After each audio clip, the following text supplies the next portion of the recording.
is Meet Me at the Diner with your host, Ann Eller.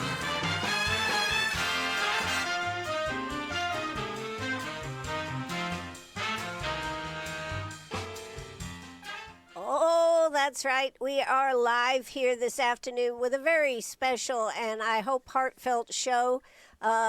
Solicitor David Stumbo is on the line with us. He is on the road, but he said he would be glad to call in.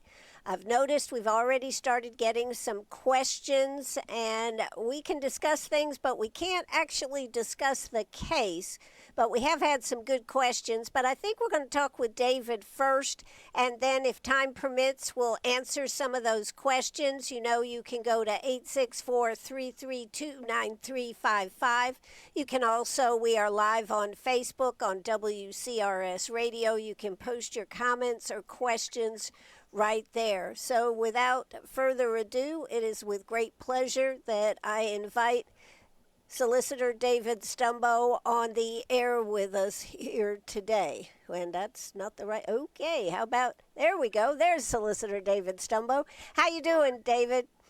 I'm doing well, Ann. Just disappointed I can't hang out with you in the studio today, but glad we could do this over the phone. Absolutely. You know, this morning, it's surreal. It is surreal what has happened in our community. I've heard reports about walking into City Hall there this morning before the news conference, and I've heard that you could hear a pin drop. It was so somber there, as it should be.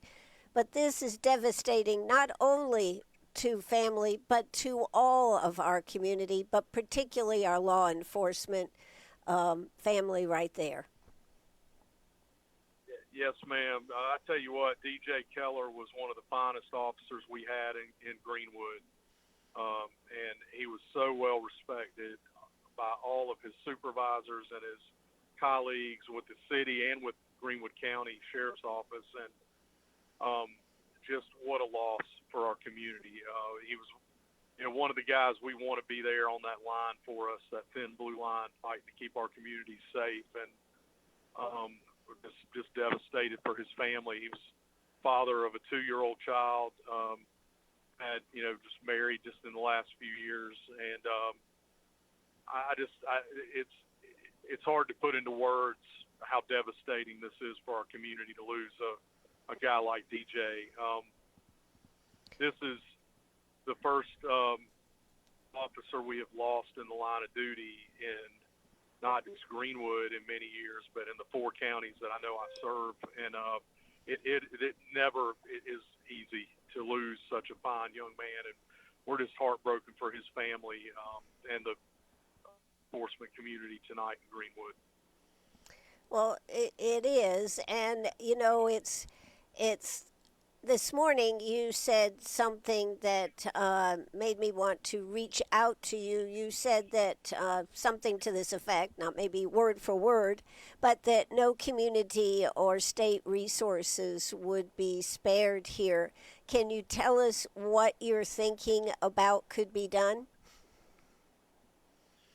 Yes, I mean, obviously, we can't talk about, what the facts of the investigation, but just every agency is going to be all hands on deck, and we're working with I've been on the phone with the Highway Patrol and met with them in person this morning before the press conference and to review the case, and we're involving the State Law Enforcement Division. Sheriff Kelly and his team is going to provide any assistance they can as well to make sure justice is done.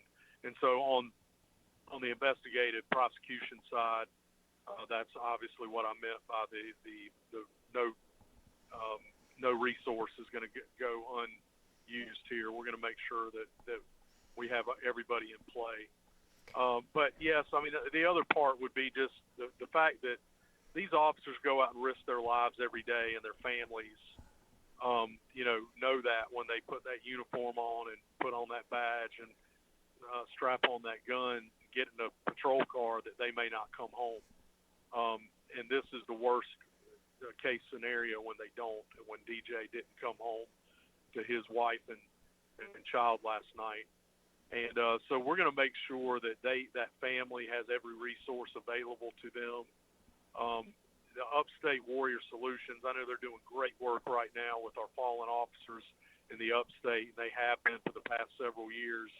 The South Carolina Law Enforcement Assistance Program has a lot of resources for counseling and for the officers that work with DJ and the ones that have stood with him and were part of this incident. We're going to make sure that they have all those resources available to them, to the officers that work with him as well. So there's a lot of different areas where that would apply, but we're going to honor DJ's, and he gave the ultimate sacrifice for Greenwood. And he laid it all down and gave all. And we're going to give all to his family and honor his sacrifice in any and every way that we can. Well, of course, and that is absolutely what should be done and everything. But David, what about the other members of our law enforcement, first responders? They have got to be. I know they're hurting. I've talked to some of them, but how can they be helped? Did you say I just broke up a little bit? You said that how can the officers that work with him that are hurting, right? How can exactly. they be helped? Yes. Yes. I mean, obviously, we're going to love on those guys and support them in every way that we can. Because they have to go back out and do their job. And think about that. Right. These guys don't get necessarily the community has to be protected. The community has to be served by our police department. But any time that they have gaps and say they have guys that need to be out for bereavement this week, I know the Sheriff Kelly and his guys are going to step up and fill the gap in any way that they can. They often do that. They help their department, each department out with that. So these guys, even though they do have to continue to do their jobs, if they need some time away with their families and to grieve, they're going to get that as well. And I know I had that discussion this morning with the sheriff and the police chief, and all the resources that we can put into making sure those guys are okay and healthy and strong and emotionally healthy, mentally healthy when they're going back out on the road. That's so critical. So we're going to make sure that they have those resources. Absolutely. Well, David, I don't know really how much else we can actually talk about, the case in general here. But I know that one of the things that you've been involved in is trying to find a solution. After all, we have had, I would call it, severe gun violence for the last 3 or 4 months. And now to have this come in culmination, what are we going to do with this community to heal this community, but also to stop the violence, or should we just give up? I don't think we give up at all. I mean, we keep fighting like crazy, Ann, until, we don't have any energy left, and we're going to do everything we can do. One thing I will say, though, is sometimes we get, and I see these comments, a lot of keyboard warriors like to get on social media and act as if it's a failure on the part of government. And the bottom line is there's certain things, and that government can't. Like, for example, government cannot heal the human heart. And if the human heart is bent on evil, all that government can do is after the crime's been committed. I mean, you can take preventative measures and patrol areas that are high crime and be proactive in investigations. But at the end of the day, most of the time what law enforcement can do, what the government can do, law enforcement prosecutors, we have to come in after the damage has been done and try to bring justice and pick up the pieces. And government can only do so much. Government can only do so much to heal broken families and dysfunctional families. And the vast majority of these youth that are coming out and committing gun crimes in this era and are coming out of broken homes. And they're easy prey for the gangs to come in and scoop them up and say, we're your family now. And they put a gun in their hands and they say, this is how you solve a dispute. This is how you solve conflict. and most of them have never been taught how to properly handle a dispute or solve conflict. So they take that gun, drive by wherever the person is that they have beef with, and start unloading a pistol. And yes, the problem is in Greenwood, we have had rashes of these gun violence shootings.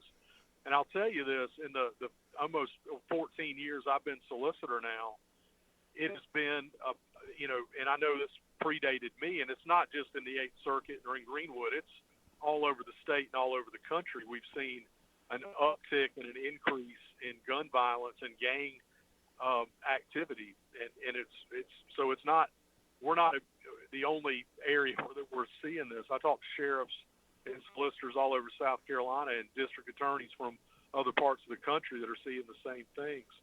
But in our area, in Greenwood in particular, what I've seen, Ann, is that we'll have a rash of these shootings, and it's back and forth between these local young punk gangs. That's what it is. Let's call it for what it is.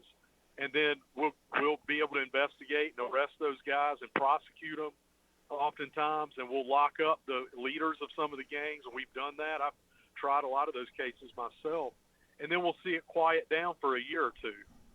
And then it flares up again, and we have to go out and find those bad actors, the new generation of them that come in, and then we put them in prison and investigate, convict, and put them away. And so that seems we're in one of those times right now where we're seeing another rash of this. And I can tell you, we're fighting it as hard as we can. And in fact, yesterday, that's what precipitated. I know I can't talk a lot about the investigation, but we had some shootings in the last 48 hours that law enforcement was trying to combat. And, that they're doing their jobs. But, people to say, for some of the stuff I've seen, people saying it's a failure of our law enforcement or our leadership, nothing could be further from the truth, man. Our guys, in law enforcement are working their tails off, putting in overtime, not getting paid hardly anything to risk their lives to protect this community. But there's certain things that we can't fix in law enforcement. Broken families and high school age kids going out and shooting at people is one of those things that all we can do is bring justice after it's happened. But we have to do something in our community. I know I've been talking a lot here, but let me just cap this question and this answer with this. We just kicked off a youth mentorship program in our circuit this month or in April. And the goal of that, and it's ironic that we're seeing this right now, and it's exactly what we're talking about, because once you have high school kids that are running around shooting at people, it's too late for them. We can't intervene anymore and do diversion programs. The programs don't work once somebody's shooting at somebody else. At that point, they've become a danger to the community, and they have to be treated as such. But what we're trying to do through this youth mentorship program, and we need all hands on deck from the community. People can't just sit back and throw bombs on Facebook and keyboard warriors on social media. What we need is people, investing and saying, you know what, it's hard and it's an investment in my time, and it's not going to be easy, but I'm going to take a kid in our family. We have good families that could invest in a kid that's in an at-risk situation and bring them in and change everything about their lives. And that's what we need. We need the good people of Greenwood to say, I'm going to invest, not just money, but invest my time and invest my resources, invest my family in trying to mentor a kid that's in an at-risk situation to keep them from becoming the next shooter that's going to, spend years and years and decades in prison. And so, we're trying to do what we can do on the government side to partner with the community, with churches, with coaches, and with families. So this, we can impact some lives. But at the end of the day, there is no magic, pill that's going to solve this problem. We have to have the community 100% involved with life-on-life mentorship with these kids. Well, I understand that, and I think that could be a good program. But like you said, you've got to have buy-in from the community. So as this program moves forward, there's going to be opportunity for families to invest in a child or children to help try to show them what a complete family looks like. I guess that's what you're saying, David. We have too many families that don't have a dad in it, too many broken families where people are just not even really concerned or as concerned as what we should be. Right, right, and that's that. And that, one thing I love about this program we're starting is it the end all be all solution? No, and I think we pointed that out. But when we have good families in Greenwood, sometimes people will say, "Well, what can I do to help?" And they don't really know where to even start. And so sometimes when we have these programs that we put into place, like the one we just started, anybody and everybody can come in and sign up and to say, you know what, I'm going to volunteer to be a mentor, and my family's going to invest in that. And we're looking, and that program's only going to be as successful as the investment from the community that we get. It's not going to work just by government people that are in government already. We need everybody involved. So yes, that's what I want people to start thinking. Instead of firing off the next editorial on Facebook about what they think needs to be done, start to ask themselves, what can they do? What can I do to make my community better? How can I invest in a life?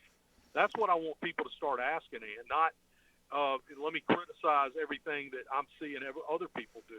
People need to start looking and saying, what can I do to make this community better? And there are avenues to do that. We got to come together as a community. I said that this morning in the press conference. We can either let this drive wedges in us as a community, or we can come together as a community and work towards solutions together.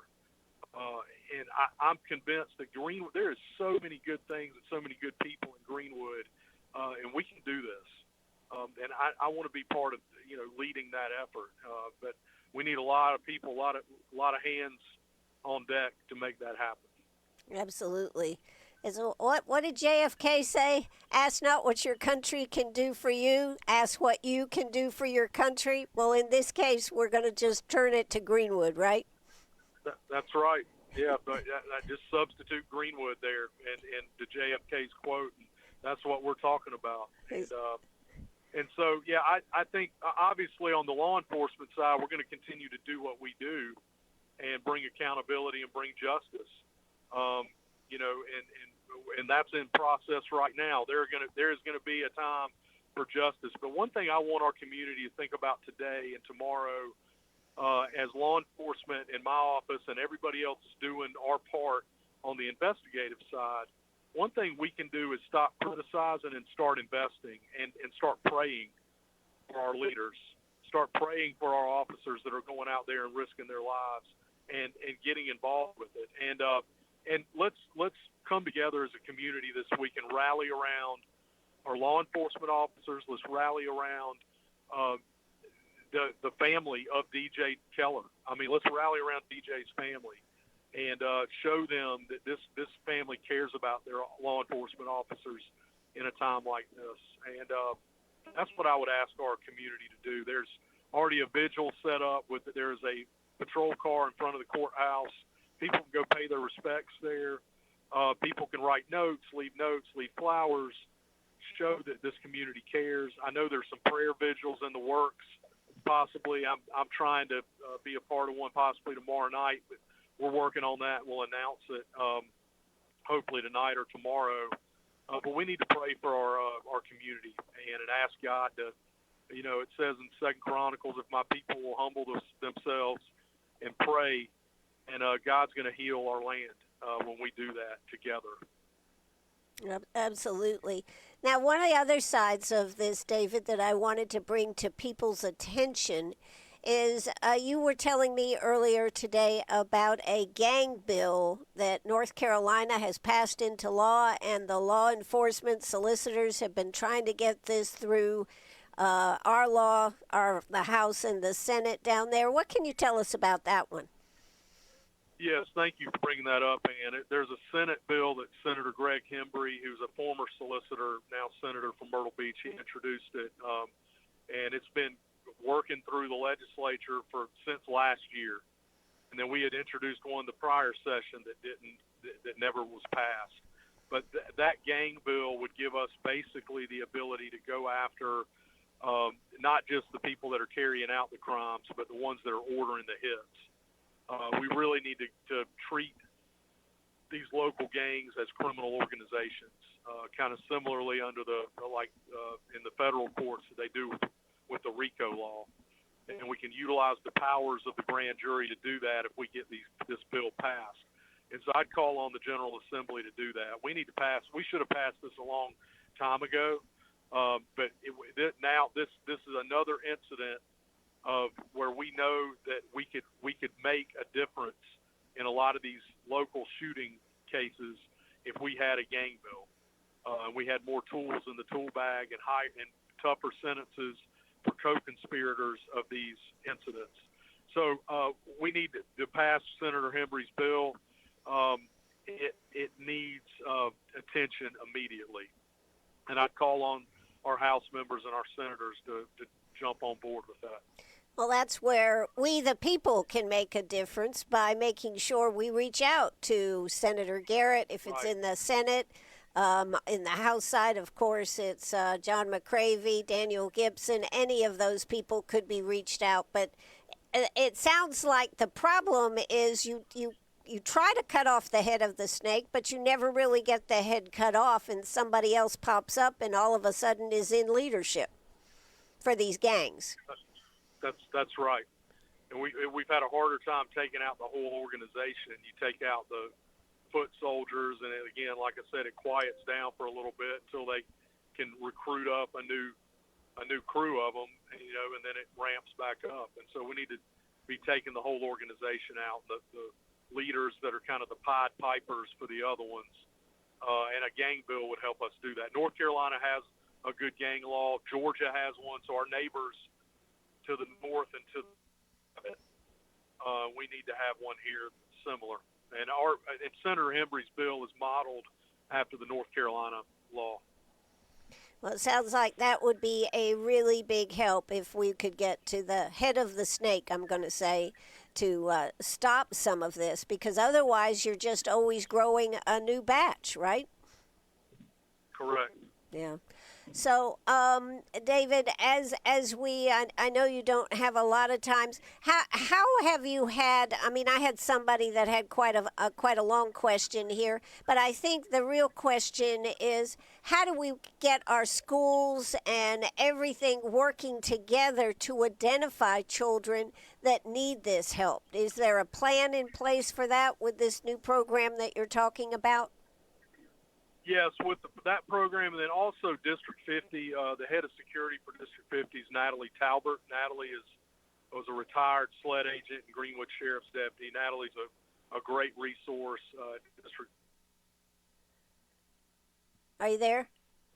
That's a fairly recent development. Being able to can you repeat that? I think you dropped out. And so identifying in the schools, right, the ones that could be the next problems. And sometimes when they're getting in minor trouble in middle school, those are the ones that will probably end up being scooped up and be shooting at people by the time they're 15 and 16 in high school. So we need the school resource officers fully engaged with that conversation and identifying, because a lot of times they're the ones that are closest to the students. The teachers know. A lot of times your coaches, your football coaches, your basketball coaches, the sports coaches, see the ones that are kind of on the margins that might fall into that. And so we need to be talking about these things and having regular meetings with the District 50 folks, and then being able to go back to the parents and say, where are the parents? Sometimes the parents are AWOL and they don't care. But sometimes if you really alert the parents and get them involved with the solution, they will invest and find out, okay, is this family connected to a church? Can we get the church involved to help come around this child? So there again, there's a lot of players that need to be involved to not only identify the kids that could be the next generation of shooters, but the ones that we could actually partner with different community partners like churches, sports rec leagues, other nonprofits, Boys and Girls Club, all the different avenues that we can use to help get them on the right track. Sure. Now, one of the questions that's come up to me several times, David, since I have you here on the phone, is can parents be held responsible? Is there a law? Is there something that can be passed that you are actually responsible for your child? I mean, we say about when they're not being cared for that DSS can come in, but what about for this type of activity where we have children out there doing bad things? Can parents be held responsible? Yeah, well, here's the bottom line. They can't be necessarily held like criminally liable as an accessory to the specific crime because, you have to prove criminal intent, mens rea. I mean, those are all necessary things in court. Now, one thing we do have is a law already on the books. It's called unlawful neglect of a child, and it carries all the way up until the child's 18. And so there's times there's always a sliding scale, and it's a general law. That's one of the problems with it. It's a very general statute. It doesn't specifically call out, well, at what point, for example, once a kid hits the age of 15 and they have a driver's license and they have a little more independence from their parents, what level of responsibility does the parent have under the neglect law? And I would like to see us have maybe more specific laws on the books to have responsibility, for parents. I mean, obviously there could be potential civil liability, but criminal liability is a different question on any specific crime. And so all of it's going to be driven by the facts. Obviously if you have a child that's in the home that, a parent gives access to a gun and they're 10, 11, 12 years old and they shoot someone or shoot themselves, that's certainly something that could fall under the unlawful neglect of a child.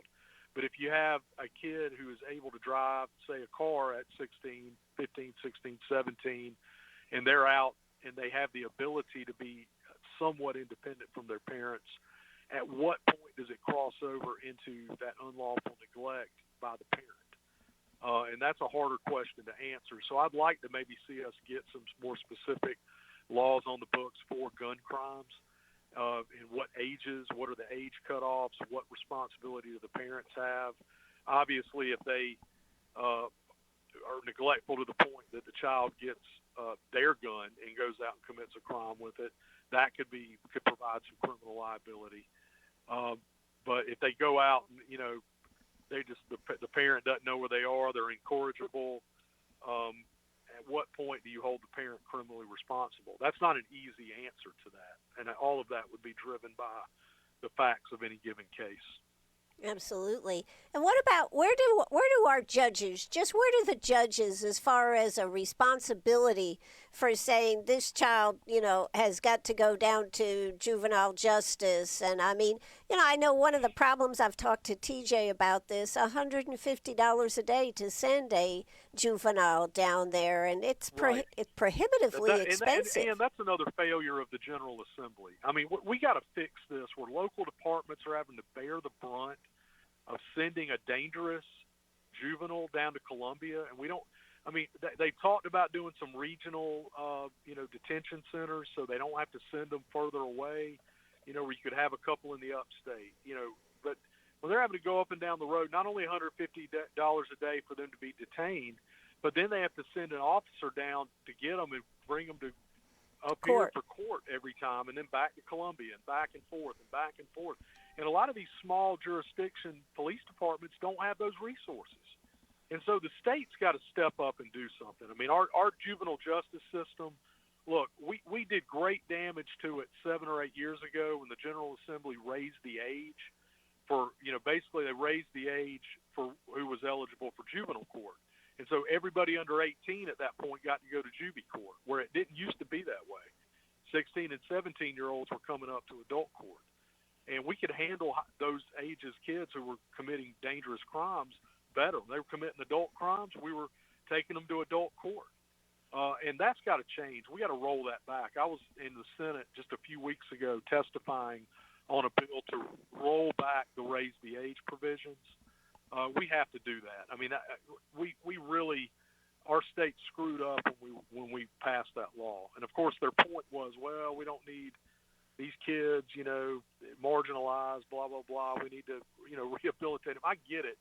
But it took some serious tools out of our hands. And so I know I'm getting fired up about this, but we really messed up when we passed that law, and I hope we can roll it back so we can really have them go to adult court, have it on the record where it's public, and have a judge be able to render a sentence that is a public, that can be publicly disclosed. Right now, everything in juvenile court obviously there's a statute that says it's confidential. We can't even disclose anything about it. And so these high school kids that are committing adult crimes need to be in adult court, not going back and forth to juvie court.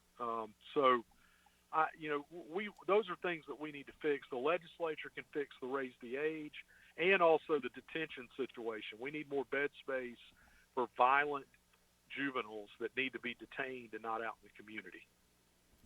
I couldn't agree with you more, David. This has been a very, I hope, enlightening conversation for everybody listening. And David, I really appreciate we're talking with David Stumbo. He is our solicitor right here in Greenwood. He's also running to be the next Attorney General for the great state of South Carolina. And I see I got you fired up here, and I'm glad because something needs to be done. I mean, I think Greenwood, as of last thing I knew, it was $27,000 that we were going to have to pay. And TJ told me I think he'd put aside $10,000 in the budget, and you have to pay it. Otherwise, they'll take away your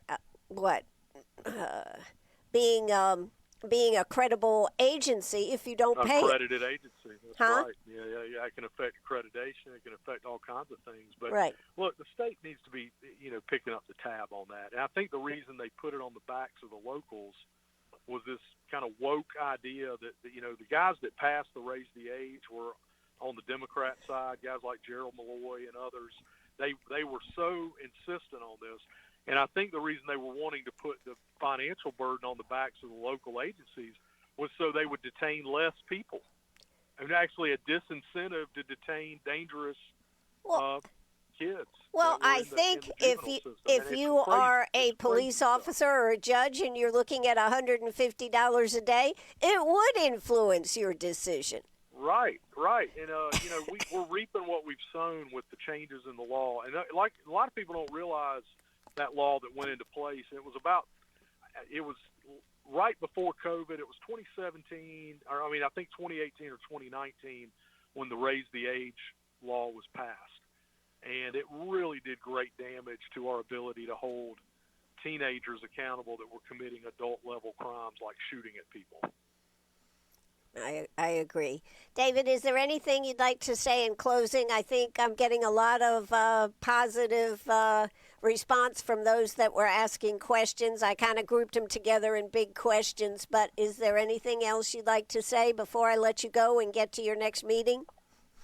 Just that, we much love for the DJ Keller's family, and we are just, again, heartbroken for them. We're going to wrap our arms around them this week and honor his life, honor his sacrifice. And I call on our entire community in Greenwood and anybody listening to my voice right now to do the same. Absolutely. And may we not forget. This is the thing that seems to happen. May we not forget. Absolutely, and thank you for bringing light to this, and I really do appreciate the opportunity to talk today, and we're going to get through this together as a community in Greenwood. I believe that. Thank you so much, Solicitor David Stumbo. Thank you again for calling in. Bye-bye. Okay, bye, Ann. Bye.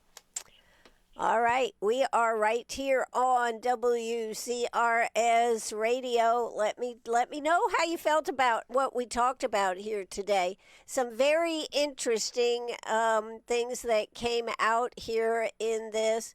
I did not realize that it had been several years ago that they actually raised the age, and that's where some of this problem. And I do believe our legislature needs to take up this cost because as a business person, I can see it every time you turn around. $150 a day plus going down and picking them up and bringing them back. That's time that your officers have to take. So I think that is an issue. I think this gang bill that he's talking about, I did not know anything about that. I did talk to him a little bit before we went on the air. If you do not get as I said, the head of the snake, how else are we going to stop this? Because gangs just are organic. And the other thing is the children themselves. Why do kids get into gangs? Because they give them a sense of belonging. And if we don't break the cycle there will be no hope of bringing this community around. I did not realize that this new program, and I don't have the name of it, but this new program that they're using some of the opioid money that they get from I think it was a federal grant program that the county has, that they are actually actively looking for volunteers to see about how we can all work and maybe save some of these children from going down the wrong road. I realize it may not be something that you think, wow, that's something I'd really like to do. But if you care about our Greenwood community, if you care about the future, then we need to step up and do what's necessary so the next generation and the generation after that doesn't have gangs in our own community. I also want you to pray for Police Chief T.J. Shadone.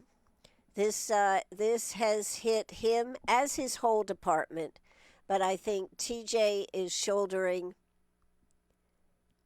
a huge part of this because he is the police chief. So let's wrap our arms around TJ Shadone. Be a little kinder, be a little nicer. As Solicitor Stumbo said, there is a car parked up there by the courthouse if you'd like to go by and take a moment and honor, take some flowers, take whatever you would like, or just go there and have a quiet moment of reflection for DJ Keller's life that he gave, that he served for our community and served with distinction as in the military and in the National Guard.